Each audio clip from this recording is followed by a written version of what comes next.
Olá pessoal, correção da prova bimestral do dia 6 de abril. A sombra de uma pessoa que tem 1,80 m de altura mede 60 centímetros.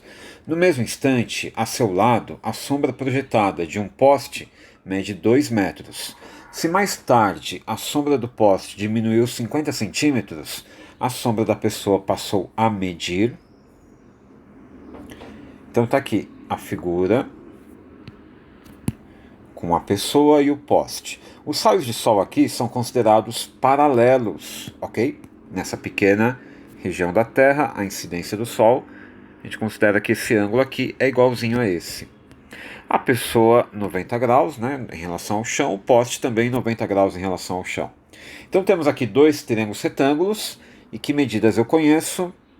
A gente sabe que a sombra do poste, que está aqui, e a sombra da pessoa mede respectivamente. A do poste é 2 metros, vamos colocar tudo em centímetros, 200 centímetros, e da pessoa é 60 centímetros. A pessoa tem 1,80 m, 180 centímetros. E aí a gente vai descobrir com isso a altura do poste. Então, se eu chamar esse ângulo de alfa, note que aqui também será o alfa, e a gente pode trabalhar com tangente. Então, a tangente de alfa, olhando para o triângulo grande, cateto oposto sobre cateto adjacente. E olhando para o triângulo pequeno, tem que dar o mesmo valor, porque é o mesmo alfa, 180 sobre 60. 180 dividido por 60 dá 3. Então o H será 200 vezes 3.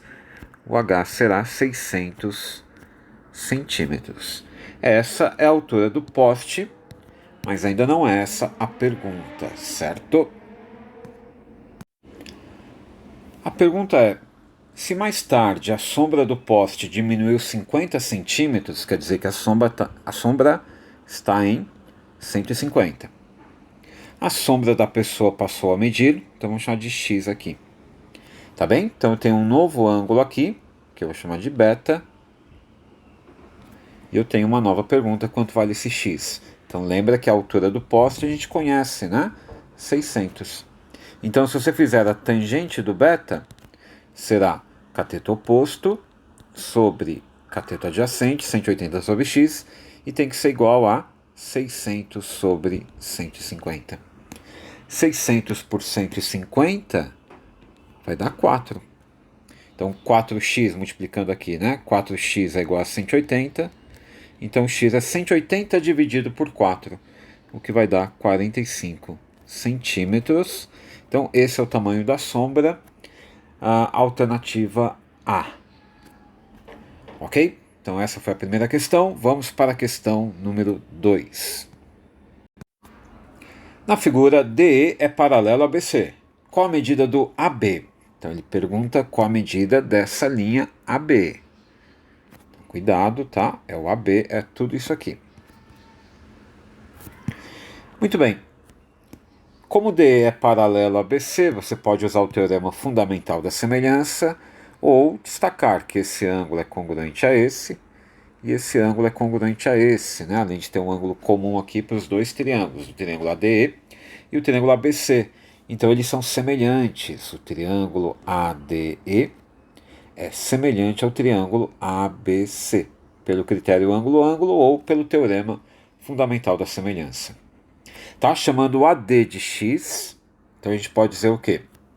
X, o lado do AD, corresponde ao lado grandão aqui, x mais 16, assim como 63, quem corresponde a 63 é o 77, né? 63 está para 77. Dá para simplificar, então simplifique, vai ficar bem mais fácil. 63 por 7 dá 9, 77 por 7 dá 11. Então, multiplicando aqui em cruz, chegamos em 11x é igual a 9x mais 16 vezes 9. 9x vem para cá negativo, vai ficar 2x é igual a 16 vezes 9. X é 2, passa a dividir, 16 por 2 é 8, 8 vezes 9, 72. Não tem 72 aqui, ainda bem, né?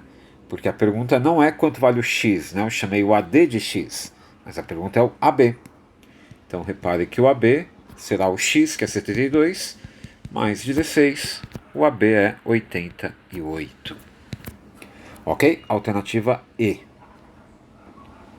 Tranquilinho? Então no próximo vídeo a gente continua essa correção. Até lá!